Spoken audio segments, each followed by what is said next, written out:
Dear student, study with Shashank में आपका स्वागत है। जी हाँ, आज हम लोग बाल विकास में डिस्कस करेंगे प्रमुख शिक्षण विधियों को और एवं उनके प्रतिपादक कि इन शिक्षण विधियों को किसने प्रतिपादक किया है या फिर इनके कौन जनक है। कोई भी आपका टीचर भर्ती से संबंधित कोई भी पेपर हो, इसमें डायरेक्ट प्रश्न पूछ लिए जाते हैं कि डाल्टन पद्धति के प्रतिपादक कौन है, प्रोजेक्ट पद्धति के प्रतिपादक कौन है, बुनियादी शिक्षा किसने दी। इस प्रकार के प्रश्न डायरेक्ट पूछ लिए जाते हैं, जो कि काफ़ी ज़्यादा इंपॉर्टेंट है। इसलिए आपको वीडियो लास्ट तक देखना है। वीडियो छोटा है, 5-7 मिनट का है, आपको देखना है, इग्नोर नहीं करना। एग्जाम में डायरेक्ट प्रश्न पूछ लिए जाते हैं। इसका कोई भी एग्ज़ाम हो, सीटेट हो या फिर आपका स्टेट लेवल का टीचर भर्ती एग्ज़ाम हो, कोई भी हो, डायरेक्ट पूछ लिया जाता है। आपको बस चुटकी बजा के याद करना है, एक कॉन्फिडेंस लाना है कि हमको बस याद करना, समझना है। 2 मिनट 3 मिनट में आपको याद हो जाएगा। चलिए स्टार्ट करते हैं। हम लोग अपना वीडियो स्टार्ट करने से पहले आपसे कहते हैं, जिन भाइयों बहनों ने अभी तक चैनल को सब्सक्राइब नहीं किया है, जी हाँ, चैनल को सब्सक्राइब कर लीजिए। हमारे टेलीग्राम चैनल से जुड़ने के लिए हमारे टेलीग्राम चैनल की लिंक है t.me/KNASSAS123। इसके द्वारा आप हमारे टेलीग्राम चैनल से जुड़ सकते हैं, जहाँ आपको हमारे PDF तथा वीडियोस तथा वन लाइनर क्वेश्चन आपको प्रोवाइड होंगे। और जिन दोस्तों को किसी तैयारी करने में कोई समस्या आ रही हो, तो हमारे व्हाट्सएप नंबर से संपर्क कर सकते हैं। आपकी समस्या का निवारण किया जाएगा हमारे द्वारा या व्हाट्सएप नंबर के द्वारा आप अपनी कोई भी समस्या भेजेंगे। चलिए अब हम लोग डिस्कस करते हैं अपने आज का प्रश्न का। वीडियो आपको लास्ट तक देखना है। लास्ट तक देखने के बाद में वीडियो अच्छा लगे तो लाइक तथा अपने दोस्तों के साथ शेयर जरूर कीजिए। काफ़ी इंपॉर्टेंट वीडियो है, छोटा वीडियो, प्रश्न यहाँ से पूछे जरूर जाते हैं। चलिए हम लोग डिस्कस करते हैं प्रमुख शिक्षण विधियाँ एवं उनके प्रतिपादक। जी हाँ, पहली शिक्षण विधि है किंडरगार्टन। जी हाँ, किंडरगार्टन के प्रतिपादक कौन है बताना है आपको, जिन भाइयों को आता है। किंडरगार्टन, जी हाँ, किंडरगार्टन के प्रतिपादक हैं फॉवेल। जी हाँ, फॉवेल हैं इनके प्रतिपादक। किंडरगार्टन में क्या घटना घटित होती है, किंडरगार्टन का क्या उद्देश्य था। किंडरगार्टन के द्वारा जो फॉवेल थे, उन्होंने कहा था कि जो शिक्षक है, शिक्षक एक माली है तथा बच्चे को एक पौधा माना जाता है, इस तरह उसकी देखरेख की जाती है। शिक्षक को माली तथा बच्चे को पौधा माना जाता है। जी हाँ, शिक्षक को माली, बच्चों को पौधा, इसका ये अर्थ है किंडरगार्टन की। नेक्स्ट है हमारा मॉन्टेसरी विधि। जी हाँ, मॉन्टेसरी विधि किसने दी थी। जी हाँ, मॉन्टेसरी विधि हमारी मारिया मॉन्टेसरी दी थी। आपको याद करने की कोई ज़रूरत ही नहीं। मॉन्टेसरी है, माँ से मारिया, मॉन्टेसरी पीछे लगा, तो मारिया मॉन्टेसरी ने दी थी मॉन्टेसरी। आपको याद हो गया होगा, मॉन्टेसरी मारिया मॉन्टेसरी ने दी थी। इन्होंने कहा था कि इस प्रणाली में जो थी, इन्होंने कहा था कामेंद्रियाँ व ज्ञानेंद्रियों के आधार पर शिक्षा दी जाती है। जी हाँ, कामेंद्रियाँ व ज्ञानेंद्रियों के आधार पर शिक्षा दी जाती है। यह जो प्राणी है, यह जो विधि है, मंद बुद्धि बालकों के लिए बहुत उपयोगी। जी हाँ, मंद बुद्धि बालकों के लिए काफ़ी ज़्यादा उपयोगी यह विधि है, मॉन्टेसरी विधि। नेक्स्ट विधि को हम लोग डिस्कस करते हैं। इतना डिटेल में नहीं पूछें कि वह डायरेक्ट विधि और प्रतिपादक का नाम 4 ऑप्शन में दे देगा। किंडरगार्टन विधि के प्रतिपादक कौन है, फॉवेल, मारिया मॉन्टेसरी, 2 और नाम दे देगा, आपसे पूछ लेगा डायरेक्ट। नेक्स्ट है खेल विधि। जी हाँ, खेल विधि के प्रतिपादक कौन है। जी हाँ, खेल विधि के प्रतिपादक हैं हेनरी कोल्ड वेल कुक। जी हाँ, खेल विधि के प्रतिपादक हेनरी कोल्ड वेल कुक। अब खेल विधि को कैसे आपको याद रखना है, खेल है, खेलना है, कौन खेलता है, हेनरी अच्छा खेलता है, इस तरह से याद कर सकते हैं कि हेनरी अच्छा खेलता है, तो हेनरी आ जाएगा, खेल खेल पीछे हो जाएगा, हेनरी अच्छा खेलता है, तो खेल विधि आ जाएगी हेनरी कोल्डवेल कुक। जी हाँ। नेक्स्ट है हमारा डाल्टन विधि। डाल्टन विधि किसने दी थी। जी हाँ, डाल्टन विधि की हम लोग बात कर रहे हैं। डाल्टन विधि के प्रतिपादक हैं हेलन पार्कहर्स्ट। जी हाँ, कौन है, डाल्टन विधि के प्रतिपादक हैं हेलन पार्कहर्स्ट। इन्होंने कहा था कि इस प्रणाली में छात्र को उसकी रुचि या क्षमता के आधार पर ही सिखाया, इन्होंने कहा था कि कोई भी छात्र है, उसको क्षमता या रुचि के आधार पर ही कार्य सीखने की स्वतंत्रता होती है, इसमें समय का कोई बंधन नहीं होता है डाल्टन विधि में। जी हाँ, डाल्टन विधि हेलन पार्कहर्स्ट ने दी थी। जी हाँ, डाल्टन विधि किसने दी थी, हेलन पार्कहर्स्ट ने दी थी। आप इस प्रकार से याद कर सकते हैं, जिसमें कोई भी समय का बाउंडेशन नहीं होता है, डाल्टन विधि कहलाती है। समय का कोई बंधन नहीं होता, समय के बंधन में नहीं बांधा जाता। नेक्स्ट विधि है पैटर्न विधि। घूमना घूमना किसको पसंद है, पेस्ट्रोलॉजी को घूमना पसंद, इस तरह से आप याद कर सकते हैं, पेस्ट्रोलॉजी को घूमना पसंद है, तो पैटर्न विधि किससे संबंधित है, पेस्ट्रोलॉजी से। जी हाँ, पैटर्न विधि है पेस्ट्रोलॉजी। नेक्स्ट विधि है हमारी, ये काफ़ी इंपॉर्टेंट है, एग्जाम में थोड़ी सी मेहनत में 1-2 प्रश्न पूछ लिए जाते हैं। आपको कोई भी एग्जाम हो, सुपर टेट का एग्जाम हो, TET, C TET, MP TET, Bihar TET, Rajasthan, Punjab, जो भी टेट का एग्जाम है, डायरेक्ट प्रश्न बनते हैं इनसे। खोज विधि, इसको ह्यूरिस्टिक विधि या अन्वेषण विधि भी कहते हैं। इसके प्रतिपादक कौन है। जी हाँ, इसके प्रतिपादक हैं आर्मस्ट्रांग, जी हाँ, इसके प्रतिपादक हैं आर्मस्ट्रांग। आर्मस्ट्रांग इसके प्रतिपादक हैं, आपको दिखाई दे रहा है, आर्मस्ट्रांग प्रतिपादक हैं। चलिए नेक्स्ट हमारा प्रश्नोत्तर विधि किसने दी थी? प्रश्नोत्तर विधि की हम लोग बात करते हैं। जी हाँ, प्रश्नोत्तर विधि सुकरात ने दी थी। किसने दी थी प्रश्नोत्तर विधि? जी हाँ, प्रश्नोत्तर विधि सुकरात ने दी थी। नेक्स्ट प्रश्न को हम लोग डिस्कस करते हैं, या फिर नेक्स्ट विधि कौन सी है? प्रोजेक्ट विधि के प्रतिपादक कौन है? जी हाँ, प्रोजेक्ट विधि के प्रतिपादक कौन है? जी हाँ, प्रोजेक्ट विधि के प्रतिपादक विलियम हेनरी किलपैट्रिक है। जी हाँ, विलियम हेनरी किलपैट्रिक हैं प्रोजेक्ट विधि के प्रतिपादक।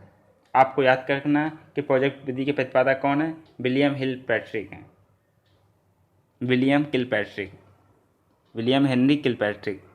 जी हाँ, अष्टदेवी शशांक, जिन भाइयों बहनों ने चैनल को सब्सक्राइब ना किया हो, चैनल को सब्सक्राइब जरूर कर लीजिए तथा अच्छे अच्छे वीडियो एग्जाम से संबंधित पाइए तथा अच्छे नंबर लाइए। वैज्ञानिक विधि, जी हाँ, वैज्ञानिक विधि किसने दी थी? आप काफ़ी इंपॉर्टेंट, आपको उनको कॉपी में नोट डाउन जरूर करना है, बस 2-3 बार देखना है, याद हो जाएगा। वैज्ञानिक विधि, वैज्ञानिक गुड होते हैं, अच्छे होते हैं, तो इस प्रकार आप याद कर सकते हैं, इस प्रकार आप अपनी ट्रिक बना सकते हैं। क्योंकि हमारी ट्रिक आपके लिए लाभदायक हो ये जरूरी नहीं, अपने आप ट्रिक बनाइए। आपको बस मार्गदर्शन दे रहे हैं कि किस तरह से ट्रिक बनाई जाती है। वैज्ञानिक विधि, वैज्ञानिक विधि अच्छी होती है, गुड होती है, तो इन्होंने इसके प्रतिपादक कौन है? गुडवार स्केटस। जी हाँ, गुडवार स्केटस इनके प्रतिपादक हैं वैज्ञानिक विधि के। नेक्स्ट है समस्या समाधान विधि। जी हाँ, समस्या समाधान कोई भी सुकरात ऐसे माइंड में फिट कर लीजिए, सुकरात के पास सभी समस्या का समाधान था, तो समस्या समाधान विधि किससे संबंधित है? सुकरात से।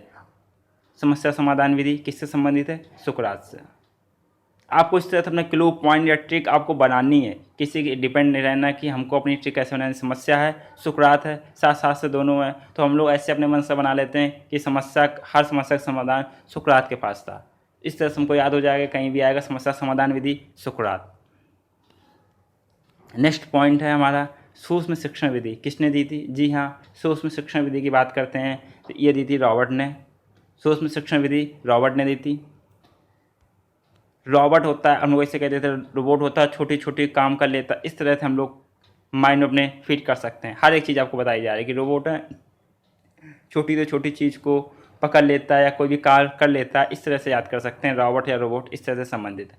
बात करते हैं हम लोग मूल्यांकन विधि। जी हाँ, मूल्यांकन विधि के प्रतिपादक हैं J.M. राइस। जी हाँ, मूल्यांकन विधि के प्रतिपादक J.M. राइस। नेक्स्ट पॉइंट को डिस्कस करते हैं समस्या समाधान विधि।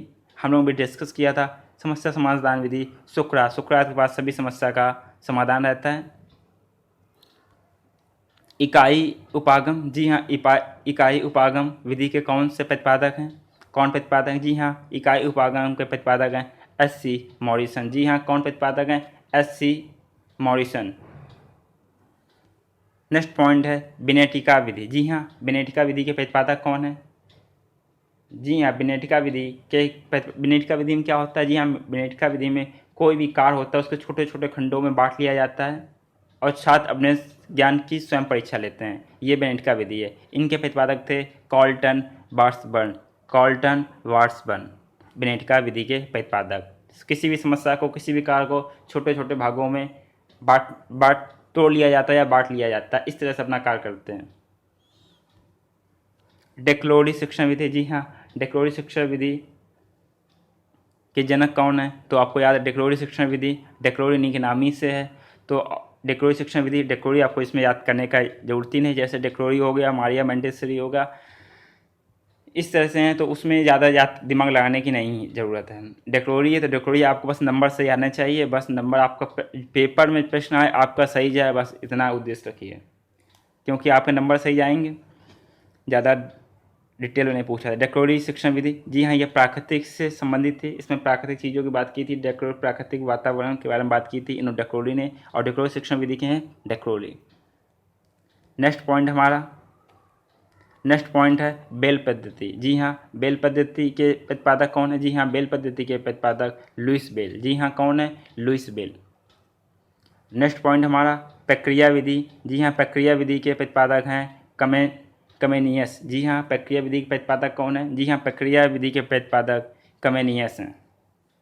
नेक्स्ट पॉइंट को हम लोग डिस्कस करते हैं बेसिक शिक्षा पद्धति। ये पूछ लिया जाता है जी हाँ, बेसिक शिक्षा पद्धति के प्रतिपादक महात्मा गांधी हैं। इन्होंने कहा था कि बच्चे का सर्वांगीण विकास पर बल देना चाहिए, कि बच्चे का सभी तरह का विकास, जिससे बच्चे को खेल कूद में के क्षेत्र में भी आगे होना चाहिए, पढ़ाई के क्षेत्र में भी आगे होना चाहिए, संरचनात्मक कार्य भी जानता हो, क्रियाकलाप में भी कार्य जानता हो। ये बेसिक शिक्षा पद्धति के प्रतिपादक हैं महात्मा गांधी। कि एक ही सब्जेक्ट में उसको हिंदी भी आती हो, इंग्लिश भी आती हो, ज्योग्राफी, हिस्ट्री, हर एक चीज़ में आना चाहिए, खेलना भी आना चाहिए, इन सब चीज़ आना चाहिए। तो बेसिक शिक्षा पद्धति संबंधित है बच्चे का सर्वांगीण विकास, किसने दी थी? महात्मा गांधी। समाज मिति विधि, जी हाँ, समाज मिति विधि दी थी एल मोरेनो। जी हाँ, समाज मिति विधि एल मोरेनो ने दी थी। नेक्स्ट पॉइंट को हम लोग डिस्कस करते हैं, आगमन विधि, काफ़ी इंपॉर्टेंट है। जब कोई आता है, आ से आगमन, आ से अरस्तु, इससे तैयार कीजिए। आगमन और आ से ही है, तो आगमन से अरस्तु, दोनों आ से स्टार्ट हैं, तो इससे आप याद कर सकते हैं। आगमन विधि दी थी अरस्तु ने। निगमन विधि, निगमन विधि किसने दी थी? जी हाँ, निगमन विधि की हम लोग बात कर रहे हैं। निगमन विधि दी थी प्लेटो ने। जी हाँ, किसने दी थी? निगमन विधि प्लेटो ने। हर्बर्ट विधि, हर्बर्ट विधि दी थी हर्बर्ट ने। जी हाँ, हर्बर्ट विधि हर्बर्ट ने दी थी। आपको इसमें याद करने की जरूरत ही नहीं। जैसे हर्बर्ट विधि हो गया, मारिया मेंडेसरी हो गया, या डेक्रोली विधि प्रणाली हो गई, तो ये सब उन्हीं के नाम ही से विधि का नाम रखा गया, तो इसमें याद करने की जरूरत ही नहीं, आपका 100% सही आएगा। या एग्ज़ाम में ये पूछी भी कम जाते हैं, क्योंकि बच्चे गेस कर लेते हैं। निगमन विधि, प्लेटो विधि और बेसिक शिक्षा प्रणाली, ह्यूरिस्टिक विधि, ये सब काफ़ी इंपॉर्टेंट एग्जाम में काफ़ी ज़्यादा पूछी जाती हैं। नेक्स्ट विधि की हम लोग बात कर रहे हैं। जी हाँ, प्रश्नावली विधि। जी हाँ, प्रश्नावली विधि वुडवर्थ ने दी थी। जी हाँ, प्रश्नावली विधि वुडवर्थ ने। नेक्स्ट पॉइंट है हमारा संवाद विधि। जी हाँ, संवाद विधि, जिसको हम लोग डिस्कशन कहते हैं, ये दिया था प्लेटो ने। संवाद विधि के प्रतिपादक या जनक हैं प्लेटो। जी हाँ, कौन है? प्लेटो। रेखी अभिक्रमित अनुदेशन विधि या बहा अनुदेशन विधि के प्रतिपादक कौन है? जी हाँ, रेखी अभिक्रमित अनुदेशन विधि या बहा अनुदेशन विधि के प्रतिपादक कौन है? जी हाँ, इनके प्रतिपादक हैं B.F. स्किनर। जी हाँ, B.F. स्किनर। आपको कमेंट बॉक्स में बताना है कि स्किनर ने किस पशु या पक्षी पर प्रयोग किया था अपना? कबूतर, चूहा, किस पर किया था? आपको कमेंट बॉक्स में बताना है। नेक्स्ट पॉइंट हमारा साखी अभिक्रमित अनुदेशन विधि या आंतरिक अनुदेशन विधि किसने दिया था? जी हाँ, प्रश्न को ध्यान से पढ़े, काफ़ी इंपॉर्टेंट है। साखी अभिक्रमित अनुदेशन विधि या आंतरिक अनुदेशन विधि के प्रतिपादक कौन है? जी हाँ, इनके प्रतिपादक हैं नॉर्मन ए काउडर। जी हाँ, नॉर्मन ए काउडर इनके प्रतिपादक हैं। अवरोही अभिक्रमित अनुदेशन के प्रतिपादक कौन है? जी हाँ, अवरोही अभिक्रमित अनुदेशन के प्रतिपादक कौन है? जी हाँ, अवरोही अभिक्रमित अनुदेशन के प्रतिपादक थॉमस एफ गिलबर्ट हैं। जी हाँ, थॉमस एफ गिलबर्ट हैं। थॉमस एल गिलबर्ट हैं इनके प्रतिपादक। अब आपको याद कैसे करना, इनके बारे में बता रहे हैं कि आपको सबसे पहले वो विधियाँ छाट के अपने कॉपी में नोट डाउन करनी है जो उन्हीं के नाम पर है। जैसे डेक्रोली विधि उन्हीं के नाम पर है, इस तरह से आपको याद करना है। जैसे बेसिक्स जो चीज़ आपको याद है, 8-10 पॉइंट आपको याद हो जाएंगे। डाल्टन हो गया, प्रोजेक्ट हो गया, जिनको याद है उनको अलग करिए, क्योंकि इनसे से आपको भूलना नहीं। जो 4-5 आपको लग रहा है कि ये चीज़ हमको नहीं याद हो जाएंगी, उनको 2 से 3 बार लिख लीजिए या फिर अपने डेली लाइफ से किसी से कनेक्ट कर लीजिए, तो इस प्रकार आपको याद हो जाएगा तथा आपकी कोई भी शिक्षा पद्धति या शिक्षण विधि गलत नहीं होगी एग्जाम में। ये काफ़ी इंपॉर्टेंट एग्जाम में काफ़ी ज़्यादा पूछे जाते हैं, इससे डायरेक्ट प्रश्न बनता है और कम मेहनत में ज़्यादा प्रश्न बन जाता है। 28 दिए गए हैं, 28 में 1 प्रश्न पूछ लिया गया, 2 प्रश्न पूछ लिया जाए। पूरी किताब आप पढ़ेंगे तो ना पता चले कि इससे पूछा जाएगा, लेकिन इससे मालूम है कि 1 प्रश्न पूछा ही जाता है, आपको कोई भी शिक्षक भर्ती से संबंधित एग्जाम हो। चलिए, आपसे ये कहना चाहूँगा, जो भाई और बहनें पहली बार चैनल के माध्यम से जुड़े हों, चैनल को सब्सक्राइब ना किया और चैनल को सब्सक्राइब कर लें, बेल आइकन प्रेस कर दें, जिससे कोई भी नोटिफिकेशन आप तक अति शीघ्र पहुंच जाए। तथा वीडियो अच्छा लगे तो वीडियो को लाइक कीजिएगा, अपने दोस्तों के साथ शेयर जरूर कीजिएगा। आप FB के माध्यम से शेयर कीजिए, व्हाट्सएप के माध्यम से शेयर कीजिए, लिंक शेयर कीजिए, लेकिन वीडियो को शेयर जरूर करना है। चलिए, बहुत बहुत धन्यवाद। नमस्कार दोस्तों।